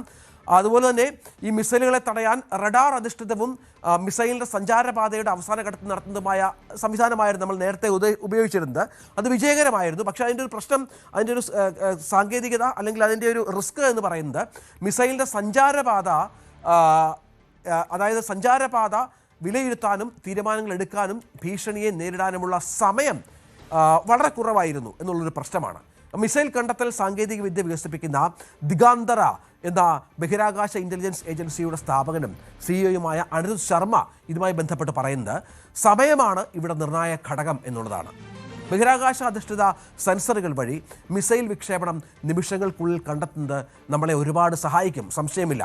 ശത്രുവിൻ്റെ ഉദ്ദേശം വിലയിരുത്താനും സഞ്ചാരപാത മനസ്സിലാക്കാനും പ്രതിരോധ നടപടികൾ സ്വീകരിക്കാനും ആവശ്യമായ സമയം ലഭിക്കുന്നു എന്നുള്ളതാണ് ഇതിൻ്റെ ഏറ്റവും വലിയ പ്രത്യേകത. നേരത്തെയുള്ള മുന്നറിയിപ്പ് സംവിധാനങ്ങൾ ഇല്ലെങ്കിൽ പ്രതികരിക്കാനുള്ള സമയം കുറയുകയും സംഘർഷം വഷളാകാനുള്ള സാധ്യതകൾ കൂട്ടുകയും ചെയ്യും. ഹൈപ്പർസോണിക് ആയുധങ്ങൾ, ICBM മിസൈലുകൾ, അതിവേഗ ആക്രമണശേഷി എന്നിവയുള്ള ഇപ്പോഴത്തെ സാഹചര്യത്തിൽ തീരുമാനങ്ങൾ എടുക്കുന്നതിന് കാലതാമസം കുറയ്ക്കുക എന്നതാണ് തന്ത്രപരമായ ഉള്ള അനിവാര്യത. ആ വിക്ഷേപണത്തിന് ശേഷം ഇന്ത്യയുടെ ഉൾപ്രദേശങ്ങളിൽ പതിക്കാൻ പാകിസ്ഥാൻ്റെ ഒരു ബാലിസ്റ്റിക് മിസൈലിന് 10 മുതൽ 15 മിനിറ്റ് വരെ സമയം മതിയാകും എന്നുള്ളത് കൂടി ഇതിനോട് ചേർത്ത് വെക്കണം. നമുക്കറിയാം, നമ്മളോട് ചേർന്ന് കിടക്കുന്ന തൊട്ട് അയൽവക്കമായ രാജ്യത്തെ പാകിസ്ഥാനിൽ നിന്നുള്ള മിസൈൽ കുതിച്ചു വന്നാൽ 10-15 മിനിറ്റിനകം നമ്മുടെ ഉൾപ്രദേശങ്ങളിലേക്ക് പോലും ഈ മിസൈലുകൾക്ക് എത്താൻ സാധിക്കും. അതിനാൽ നേരത്തെ അവ കണ്ടെത്താനായാൽ ലഭിക്കുന്ന അധിക മിനിറ്റുകളോ സെക്കൻഡുകളോ മിസൈലിനെ തടയുന്നതിൽ വിജയിക്കുന്നതും അത് ലക്ഷ്യസ്ഥാനത്ത് പതിക്കുന്നതും തമ്മിലുള്ള നിർണായകമായ വ്യത്യാസം സൃഷ്ടിക്കും എന്നാണ് മനസ്സിലാക്കേണ്ടത്. ഉപഗ്രഹങ്ങൾ വഴിയുള്ള മിസൈൽ കണ്ടെത്തൽ സംവിധാനം ഇതിന് മുൻകൈയെടുക്കുന്നു എന്നതാണ് പുതിയ സംവിധാനത്തിൻ്റെ പ്രത്യേകത. ഒരു ബാലിസ്റ്റിക് മിസൈലിൻ്റെ സഞ്ചാരപാതയിൽ പ്രധാനമായും 3 ഘട്ടങ്ങളുണ്ട്. വിക്ഷേപണത്തിന് ശേഷം എഞ്ചിനുകൾ മിസൈലിനോട് മുന്നോട്ട് കുതിക്കാൻ സഹായിക്കുന്ന ബൂസ്റ്റ് ഘട്ടം, അതാണ് ആദ്യഘട്ടം. അന്തരീക്ഷത്തിന് പുറത്തുകൂടി ബാലിസ്റ്റിക് പാതയിലൂടെ സഞ്ചരിക്കുന്ന മധ്യഘട്ടം, അത് പ്രധാനമാണ്. ലക്ഷ്യസ്ഥാനത്തേക്ക് താഴേക്ക് പതിക്കുന്ന അവസാന ഘട്ടം. ദീർഘദൂര ബാലിസ്റ്റിക് മിസൈലുകൾക്ക് ഈ അവസാന ഘട്ടത്തിൽ ശബ്ദവേഗതയുടെ 15 ഇരട്ടിയിലധികം വേഗത കൈവരിക്കാൻ സാധിക്കും എന്നുള്ളതാണ് മനസ്സിലാക്കേണ്ടത്. അപ്പോൾ ആദ്യഘട്ടത്തിലാണ് ഉപഗ്രഹങ്ങൾ നിർണായക പങ്ക് തുടക്കത്തിൽ തന്നെ പങ്കുവഹിക്കുകയും വരുന്ന മിസൈലിനെ തടയാനുള്ള സമയത്തിനെതിരായ മത്സരത്തിൽ ഇത് വലിയൊരു മുൻകൈ നൽകുകയും ചെയ്യും. ബൂസ്റ്റ് ഘട്ടത്തിൽ മിസൈലിൻ്റെ എഞ്ചിനുകൾ പ്രവർത്തിച്ചുകൊണ്ടിരിക്കുകയും വലിയ അളവിൽ താപം പുറപ്പെടുവിക്കുകയും ചെയ്യുന്നതിനാൽ അതിനെ കണ്ടെത്തുക താരതമ്യേന എളുപ്പമാണ്. പുറന്തള്ളപ്പെടുന്ന ചൂടുള്ള വാതകങ്ങൾ ശക്തമായ ഇൻഫ്രാറെഡ് സിഗ്നേച്ചർ സൃഷ്ടിക്കുകയും ഭൂമിയിലെ സെൻസറുകൾക്കും റഡാറുകൾക്കും ഈ വാതകങ്ങളെ കണ്ടെത്തുന്നതിൽ പരിമിതികൾ ഉണ്ടാവുകയും ചെയ്യും. അവിടെയാണ് നേരത്തെ പറഞ്ഞതുപോലെയുള്ള മിസൈൽ അധിഷ്ഠിത സംവിധാനങ്ങൾ വളരെ ഫലപ്രദമായി ഉപയോഗിക്കുന്നത്. അതായത് ഇതിൻ്റെ ഉപഗ്രഹ നിരീക്ഷണ സംവിധാനങ്ങൾ, ഉപഗ്രഹ അധിഷ്ഠിത ഇൻഫ്രാറെഡ് സെൻസറിംഗ് മിസൈൽ വിക്ഷേപിച്ച ഉടൻ തന്നെ എഞ്ചിൻ ജ്വലിച്ച് നിമിഷങ്ങൾക്കുള്ളിൽ അതിൽ നിന്നുള്ള ചൂടുള്ള പുകപടലം കണ്ടെത്തുകയും ഭൂമിയിലെ കേന്ദ്രങ്ങളിലേക്ക് അത് മുന്നറിയിപ്പ് നൽകുകയും ചെയ്യും. തൽഫലമായി മിസൈലിനെ തടയാനുള്ള നടപടികൾ സാധാരണ സാധ്യമാകുന്നതിലും വളരെ നേരത്തെ ആരംഭിക്കാൻ സാധിക്കുന്നു എന്നുള്ളതാണ് ഏറ്റവും പ്രധാനപ്പെട്ട ഒന്ന്. അപ്പോൾ സ്വാഭാവികമായും ഇത്തരം സംവിധാനങ്ങൾ വളരെ ദ്രുതഗതിയിൽ നമ്മൾ വികസിപ്പിച്ചു വരികയാണ്. അങ്ങനെ നമ്മുടെ പ്രതിരോധ രംഗത്ത് പുതിയൊരു സംവിധാനത്തിലേക്ക് നമ്മൾ മാറുകയും മറ്റും ചെയ്യുന്നു എന്നുള്ള ഏറ്റവും പ്രധാനപ്പെട്ട ഒന്നാണ്. അത് നമ്മുടെ പ്രതിരോധ തലത്തിൽ ഇനിയുള്ള ആക്രമണ ഭീഷണിയിലൊക്കെ ചെറിയ പങ്കല്ല വഹിക്കുക എന്നുള്ളത് ഏറ്റവും പ്രധാനപ്പെട്ട ഒന്നാണ്. ഇന്ത്യയിലെ പല പ്രദേശങ്ങളിലേക്കും നമുക്കറിയാം പാകിസ്ഥാൻ ലക്ഷ്യം ഇപ്പോൾ നേരത്തെ പറഞ്ഞ പോലെ അന്താരാഷ്ട്ര തലത്തിൽ പാകിസ്ഥാൻ വലിയ തോതിലുള്ള ശക്തി സംഭരിക്കുന്ന ഒരു സമയമുണ്ട്. മെക്ക കരാറുമായി ബന്ധപ്പെട്ട് പാകിസ്ഥാൻ സൗദിയുമായും തുർക്കിയുമായും പുതിയ കരാറുകൾ രൂപവൽക്കരിക്കുന്ന സമയമാണ് ഇപ്പോൾ. അപ്പോൾ നമ്മുടെ പ്രതിരോധ സംവിധാനങ്ങൾ വർദ്ധിപ്പിക്കേണ്ട പശ്ചാത്തലം വളരെ പ്രധാനമാണ്. അതിനുള്ള അത്യാധുനിക രീതികളിലേക്ക് ഇന്ത്യ മാറുന്നു എന്നുള്ളതാണ് ഏറ്റവും പുതിയ നിർണായകമായ കാര്യം.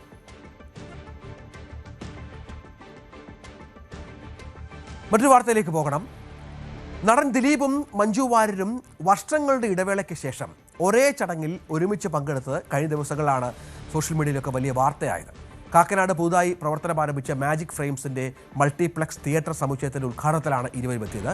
പക്ഷേ വർഷങ്ങൾക്ക് ശേഷം ഇരുവരും ഒരുമിച്ചെത്തിയ ചിത്രങ്ങളൊക്കെ വലിയ വൈറലായിരുന്നു. പക്ഷേ ചടങ്ങിൽ വെച്ച് മഞ്ജു വാര്യരും ദിലീപും പരസ്പരം മിണ്ടിയില്ല, കണ്ടിട്ട് മൈൻഡ് ചെയ്തില്ല എന്നൊക്കെയുള്ള വാർത്തകൾ ഒരുപാട് വന്നിരുന്നു. പക്ഷേ ഇപ്പോൾ ചില ചിത്രങ്ങൾ പുറത്തു വരുന്നത് മഞ്ജു വാര്യർ പുഞ്ചിരിയോടെ ദിലീപിന് കൈ കൊടുക്കുന്നതും ദിലീപ് തിരിച്ച് ഹസ്തദാനം നൽകുന്നതും മറ്റുമാണ്. ഈ പുതിയ ചിത്രങ്ങൾ വലിയ ചർച്ചയായിരിക്കുകയാണ്. ഇതിൻ്റെ താഴെയൊക്കെ ആരാധകർ കമൻറ്റ് ചെയ്യുന്നത് ഇത് AI നിർമ്മിതമല്ല, ഒറിജിനൽ തന്നെയാണ് എന്ന അടിക്കുറിപ്പോടെയാണ് ഈ വീഡിയോ ആരാധകർക്കിടയിൽ വൻ ആവേശവും ഒക്കെ സൃഷ്ടിച്ചിരിക്കുന്നത്. നേരത്തെ ഞാൻ പറഞ്ഞ പോലെ ചടങ്ങിൽ പങ്കെടുക്കാനെത്തിയ ഇരുവരും തിരിഞ്ഞു നോക്കിയില്ല, പരസ്പരം വ്യത്യസ്ത സ്ഥലങ്ങളിൽ ഇരിപ്പിടത്തിലിരുന്നു. മറ്റു താരങ്ങളോട് സൗഹൃദം പങ്കുവച്ചപ്പോഴും മഞ്ജു ദിലീപിനെ ശ്രദ്ധിച്ചില്ല എന്നൊക്കെയായിരുന്നു വാദങ്ങളും സോഷ്യൽ മീഡിയയിൽ ചർച്ചയുമൊക്കെ. പക്ഷേ ഇപ്പോൾ ഈ ഷെയ്ഖ് ഖാൻ നൽകുന്ന ചിത്രങ്ങൾ പുറത്തു വരുന്നത് കണ്ണുകളെ വിശ്വസിക്കാൻ പറ്റുന്നില്ല എന്നൊക്കെയാണ് പലരും ഇതുമായി ബന്ധപ്പെട്ട് പ്രതികരിക്കുന്നത്.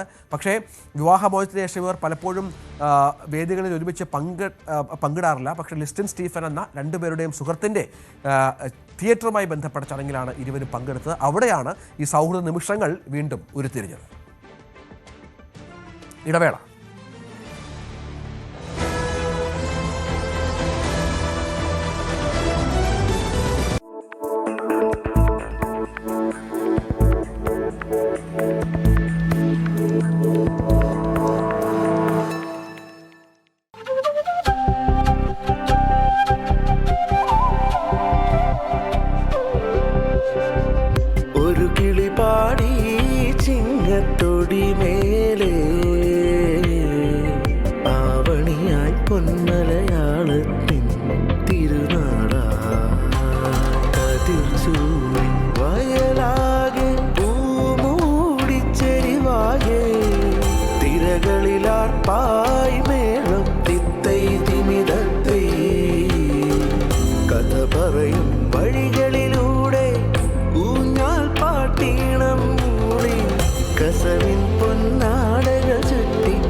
അങ്ങനെ ഓണത്തിന് നമുക്ക് പാടാൻ ന്യൂസ് 18ന്റെ ഓണപ്പാട്ടും റെഡിയായി.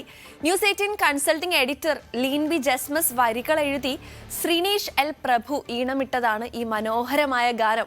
വിനീത് എസ്തപ്പാനാണ് ആലപിച്ചിരിക്കുന്നത്. ഇതിനൊരു പ്രത്യേകതയുണ്ട്. ഇത്രയും നേരം അത് സസ്പെൻസ് ആക്കി വെച്ചതാണ് ഞങ്ങളുടെ deputy creative director SA Abhilash Kumar Kattakkada പൂർണ്ണമായി AI ഉപയോഗിച്ചാണ് ഈ ഗാനത്തിന്റെ ദൃശ്യാവിഷ്കാരം നടത്തിയത് എന്നതാണ് ആ പ്രത്യേകത.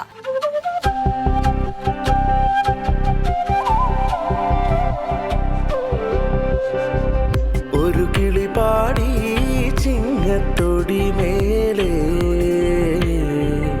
ആവണിയായി പൊന്മലയാളത്തിൻ തിരുനാടാ കതിർച്ചൂടി വയലാകെ പൂമൂടിച്ചെരിവാകെ തിരകളിലാർപ്പായി മേളം തിത്തൈ തിമി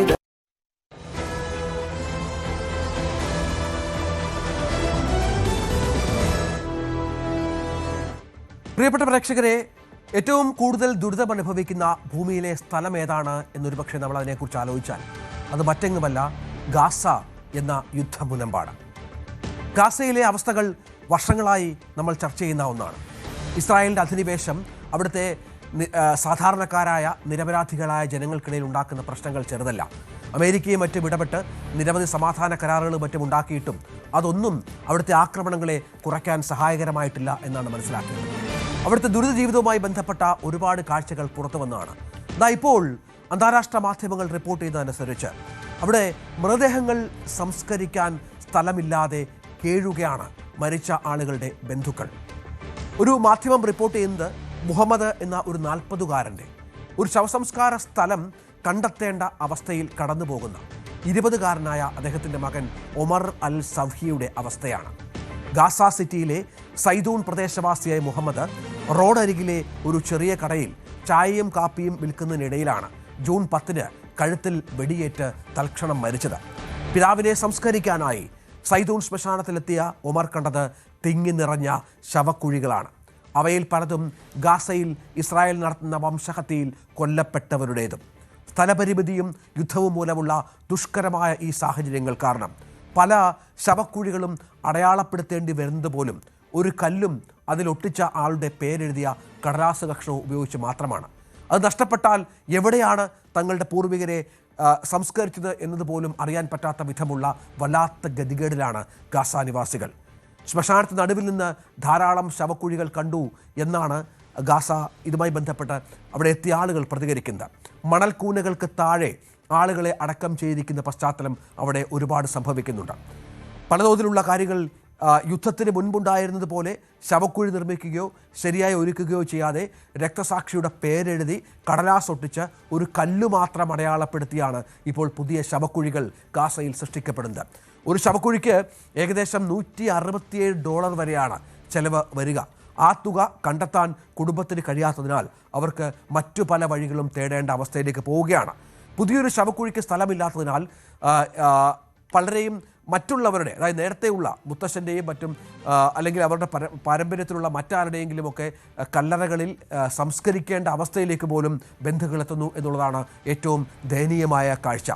ഗാസയിലെ സേവന സംവിധാനങ്ങൾ പൂർണ്ണമായും തകർന്നിരിക്കുകയാണ്. നേരത്തെ മനുഷ്യാവകാശ സംഘടനകളൊക്കെ മൃതദേഹ സംസ്കരണവുമായി ബന്ധപ്പെട്ട് അവിടെ രംഗത്തുണ്ടായിരുന്നു. പക്ഷേ ഇപ്പോൾ ഇസ്രായേൽ ആക്രമണം കടുപ്പിച്ചപ്പോൾ, മൃതദേഹങ്ങളുടെ എണ്ണം ക്രമാതീതമായി വർദ്ധിച്ചപ്പോൾ ഇത്തരം സംഘടനകൾ അവരുടെ സേവനം പൂർണ്ണമായും നിർത്തിവെച്ചിരിക്കുകയാണ്. ഇസ്രായേലിൻ്റെ ആക്രമണവുമായി ബന്ധപ്പെട്ട അപകട സാധ്യതകളാണ് പ്രധാനപ്പെട്ട കാരണം. യുദ്ധത്തിനിടെ ആയിരക്കണക്കിന് പലസ്തീനികളുടെ മൃതദേഹങ്ങൾ കാണാതായവരുടെ പട്ടികയിലായി എന്നുള്ള വിവരങ്ങൾ കൂടി ഇപ്പോൾ പുറത്തു വരികയാണ്. അവരിൽ പലരെയും വീടുകളുടെ മുറ്റത്തോ കൂടാരങ്ങളിലോ അഭയാർത്ഥി ക്യാമ്പുകളിലോ സ്കൂളുകളിലോ ആശുപത്രി വളപ്പുകളിലോ സംസ്കരിക്കേണ്ട ഒരു ഗതികേട് കൂടി വരുന്നു. 2025 ഒക്ടോബറിൽ അമേരിക്കയുടെ മധ്യസ്ഥതയിൽ വെടിനിർത്തൽ കരാർ നിലവിൽ വന്നതിനെ തുടർന്ന് ഗാസയിലെ ആക്രമണങ്ങളിൽ നേരിയ കുറവുണ്ടായിരുന്നു. ഇതിനുശേഷം തകർന്ന വീടുകളുടെ അവശിഷ്ടങ്ങൾക്കിടയിൽ നിന്നോ താൽക്കാലിക സംസ്കാര സ്ഥലങ്ങളിൽ നിന്നോ തങ്ങളുടെ പ്രിയപ്പെട്ടവരുടെ മൃതദേഹങ്ങൾ വീണ്ടെടുക്കാൻ കുടുംബാംഗങ്ങൾ ആരംഭിച്ചു.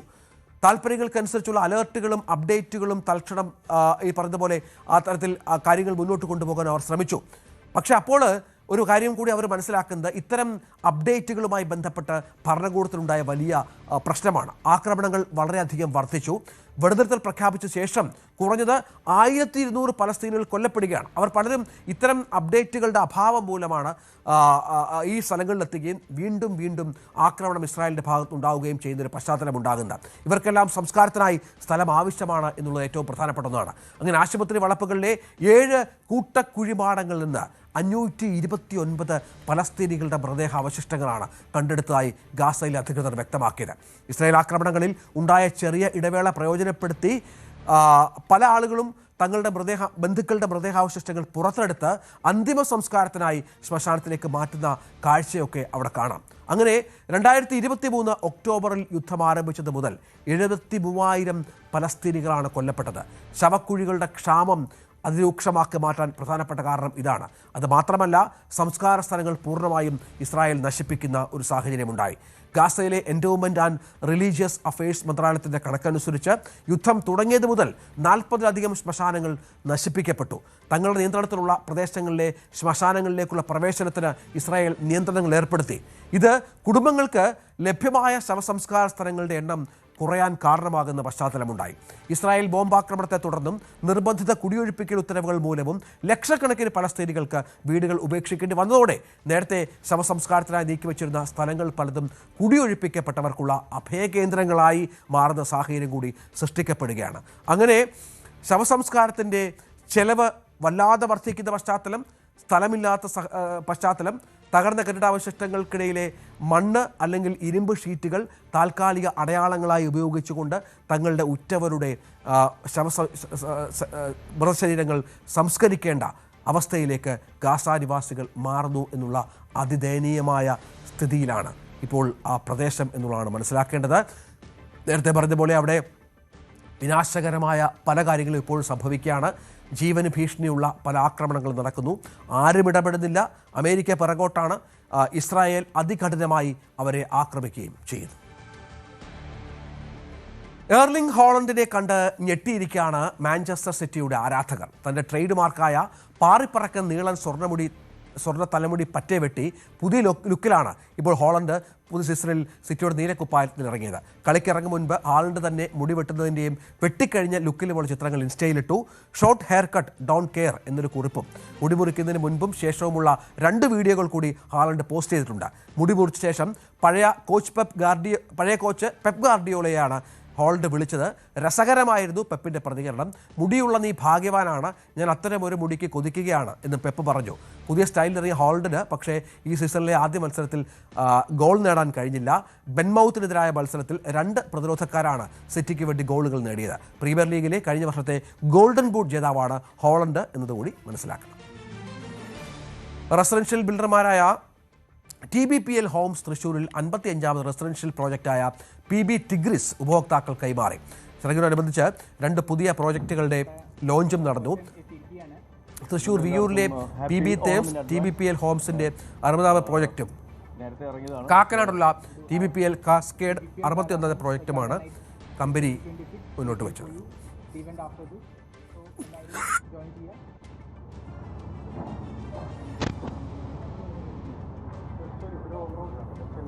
കമ്പനിയുടെ 36 വർഷത്തെ വിജയയാത്രയിൽ പങ്കാളികളായവരെ ആദരിക്കുന്നതിനായി TBPL കസ്റ്റമർ ഫാമിലി മീറ്റ് സംഘടിപ്പിച്ചു. ചടങ്ങിൽ മുഖ്യാതിഥിയായി TBPL ഹോംസിന്റെ ബ്രാൻഡ് അംബാസഡറും നടനുമായ കുഞ്ചാക്കോ ബോബൻ പങ്കെടുത്തു. സംവിധായകൻ Sathyan Anthikad, Rajan J Pallan MLA, Thrissur deputy mayor A Prasad എന്നീ വിശിഷ്ടാതിഥികളോടൊപ്പം ബോർഡ് ഡയറക്ടർമാരായ Bindu, Gokul Krishna, Gautham Krishna, deputy general manager Jemaine Joseph എന്നിവരും സന്നിഹിതരായിരുന്നു. TBPL ഹോംസുമായിട്ട് ചേർന്ന് പോകുമ്പോൾ അവരുടെ വളർച്ചയുടെ പാതയിൽ അവരുടെ കൂടെ സഞ്ചരിക്കാനായിട്ടൊരു ഭാഗ്യം ലഭിച്ചിരിക്കുകയാണ്. 55ഓളം പ്രോജക്റ്റുകൾ കംപ്ലീറ്റ് ചെയ്ത് കഴിഞ്ഞു. തൃശ്ശൂരും ഗുരുവായൂരുമായിട്ട് ഈ പറഞ്ഞ പോലെ 50-ൽ പരം പ്രോജക്റ്റുകൾ കംപ്ലീറ്റ് ചെയ്ത് കഴിഞ്ഞു. 1000-ഓളം കുടുംബങ്ങളുടെ സ്വപ്നങ്ങൾക്ക്, അല്ലെങ്കിൽ എന്താ പറയുക, അവരുടെ മലയാളികളുടെ ഏറ്റവും വലിയ സ്വപ്നങ്ങളിലൊന്നാണ് ഒരു വീട്, സ്വന്തമായിട്ടൊരു വീട് എന്നുള്ളത്. അപ്പോൾ അത് സാക്ഷാത്കരിച്ചു കൊടുക്കുക. അതിനപ്പുറം ഒരു വീട് അല്ലെങ്കിൽ ഭവനം കൊടുത്തതിന് ശേഷം അതിനുശേഷമുള്ള ആഫ്റ്റർ സെയിൽസ് സർവീസുകൾ അത് ഏറ്റവും കാര്യക്ഷമമായ രീതിയിൽ ചെയ്യാൻ സാധിക്കുക എന്ന് പറയുന്നതും 36 വർഷത്തോളം ഈ ഒരു മേഖലയിൽ അവരുടെ പ്രാവീണ്യം തെളിയിച്ചിട്ടുള്ള TBPL ഹോംസിൻ്റെ ഒരു വലിയൊരു ഗാല ഇവൻറ്റ് ഇന്നിവിടെ നടക്കുകയാണ്. അതോടൊപ്പം തന്നെ അവരുടെ 62ാമത്തെയും 63ാമത്തെ പ്രോജക്റ്റുകളുടെയും ലോഞ്ചിങ്ങും കൂടിയാണ്. ശരിക്കും ഒരു വലിയ പാരമ്പര്യം അവകാശപ്പെടാവുന്ന, അല്ലെങ്കിൽ കസ്റ്റമേഴ്സിൻ്റെ ഒരു സംതൃപ്തി അത് ഏറ്റവും ഒരു കാര്യക്ഷമതയോടുകൂടി ഉത്തരവാദിത്വത്തോടുകൂടി നിറവേറ്റാൻ സാധിക്കുക എന്നുള്ളത് ഏറെ ശ്രമകരമായിട്ടൊരു കാര്യമാണ്. അപ്പോൾ അത് TBPL ഹോംസ് ഏറ്റവും നല്ല രീതിയിൽ ചെയ്യുന്നത് കൊണ്ടാണ് ഈ പറയുന്ന പോലെ തൃശ്ശൂരും അല്ലെങ്കിൽ ഗുരുവായൂരുമായിട്ട് കൂടുതൽ പ്രോജക്റ്റുകൾ ചെയ്ത അവർ ഇപ്പോൾ എറണാകുളത്തേക്കും അല്ലെങ്കിൽ തിരുവനന്തപുരത്തേക്കും അവരുടെ പ്രോജക്റ്റുകൾ വ്യാപിപ്പിക്കുകയാണ്. 26-27 ഫൈനാൻഷ്യൽ ഇയറിൽ ഞങ്ങൾ കൊച്ചിയിലും തൃശ്ശൂരുമാണ് കൂടുതൽ കോൺസെൻട്രേറ്റ് ചെയ്തിരുന്നത്. ഇതിനുശേഷം ഇപ്പോൾ തിരുവനന്തപുരത്ത് ഈ ഫിനാൻഷ്യൽ ഇയറിൽ തന്നെ 2 പ്രോജക്റ്റുകൾ പ്ലാൻ ചെയ്തുകൊണ്ടിരിക്കുന്നുണ്ട്. അത് പറ്റിയാൽ ഈ ഫിനാൻഷ്യൽ ഇയർ തന്നെ ഞങ്ങൾക്ക് ലോഞ്ച് ചെയ്യണമെന്ന് ആഗ്രഹമുണ്ട്. അതുപോലെ തന്നെ അടുത്ത ഫിനാൻഷ്യൽ ഇയർ ആകുമ്പോഴേക്കും ഞങ്ങൾ കാലിക്കറ്റ് കൂടിയും പ്ലാൻ ചെയ്തിട്ടുണ്ട്. അപ്പോൾ നെക്സ്റ്റ് തലങ്ങളിലേക്ക് ഞാൻ നേരത്തെ പറഞ്ഞ പോലെ ഈ ന്യൂ ജനറേഷൻ്റെ വന്നപ്പോൾ കമ്പനി നെക്സ്റ്റ് തലങ്ങളിലേക്ക് കടക്കുമ്പോൾ അത് റെപ്രസെൻ്റ് ചെയ്യാൻ TBPL ഹോംസിനെ റെപ്രസെൻ്റ് ചെയ്യാൻ ഞങ്ങൾക്ക് ആധികാരികമായിട്ടുള്ള കേരളക്കരയാകെ പ്രിയങ്കരനായിട്ടുള്ള ഒരാൾ വേണം എന്നുള്ള അഭിപ്രായം വന്നു. അതുകൊണ്ടാണ് ഞങ്ങൾ ആലോചിച്ചപ്പോൾ ഞങ്ങൾക്ക് എല്ലാവർക്കും ഒരേ ഉത്തരവേ ഉണ്ടായുള്ളൂ. ഞങ്ങൾക്ക് പേര് വന്നത് ശ്രീ ചാക്കോച്ചൻ്റെയാണ്. അങ്ങനെ ഞങ്ങൾ ചാക്കോച്ചനോട് ഞങ്ങൾ റിക്വസ്റ്റ് അറിയിച്ചു. ചാക്കോച്ചൻ അത് സന്തോഷപൂർവ്വം സ്വീകരിച്ചു. ഇന്ന് ഞങ്ങളുടെ ബ്രാൻഡ് അംബാസഡറായിട്ട് ചാക്കോച്ചൻ വരുന്നതിൽ ഞങ്ങൾക്ക് അതിയായ സന്തോഷമുണ്ട്, അഭിമാനമുണ്ട്. ഇനി ഫർദർ മുന്നോട്ട് പോകുന്ന പ്രോജക്റ്റുകളിലെല്ലാം തന്നെ ഞങ്ങളുടെ കസ്റ്റമേഴ്സിന് ഇതുവരെ കിട്ടിപ്പോകുന്നുള്ള എല്ലാ സഹകരണങ്ങളും തുടർന്നും കിട്ടാൻ വേണ്ടിയാണ് ഞങ്ങൾ കസ്റ്റമേഴ്സിനുള്ള എല്ലാ സർവീസുകളും ആഫ്റ്റർ സെയിൽ സർവീസുകളും എല്ലാം തന്നെ ശരിയായിട്ടുള്ള രീതിയിൽ ഡെലിവർ ചെയ്യുന്നത്. പൊന്നോണത്തെ വരവേൽക്കാൻ ആകർഷകമായ ഓഫറുകളും പുതിയ കളക്ഷനുമായി മലബാർ ഗോൾഡ് ആൻഡ് ഡയമണ്ട്സ്. സ്വർണം, അൺകട്ട് ജെംസ്റ്റോൺ ആഭരണങ്ങളുടെ പണിക്കൂലിയിൽ 30% വരെ കിഴിവും പ്രഖ്യാപിച്ചു. ഡയമണ്ട് വാല്യൂവിൽ 30% വരെ കിഴിവും ലഭിക്കുന്നതാണ്. ഓഫറുകൾ ഓഗസ്റ്റ് 20 മുതൽ സെപ്റ്റംബർ 6 വരെ കേരളത്തിലുള്ള മലബാർ ഗോൾഡ്സ് ആൻഡ് ഡയമണ്ട്സിൻ്റെ എല്ലാ ഷോറൂമുകളിലും ലഭ്യമാണ് എന്ന് ഉടമകൾ അറിയിച്ചു.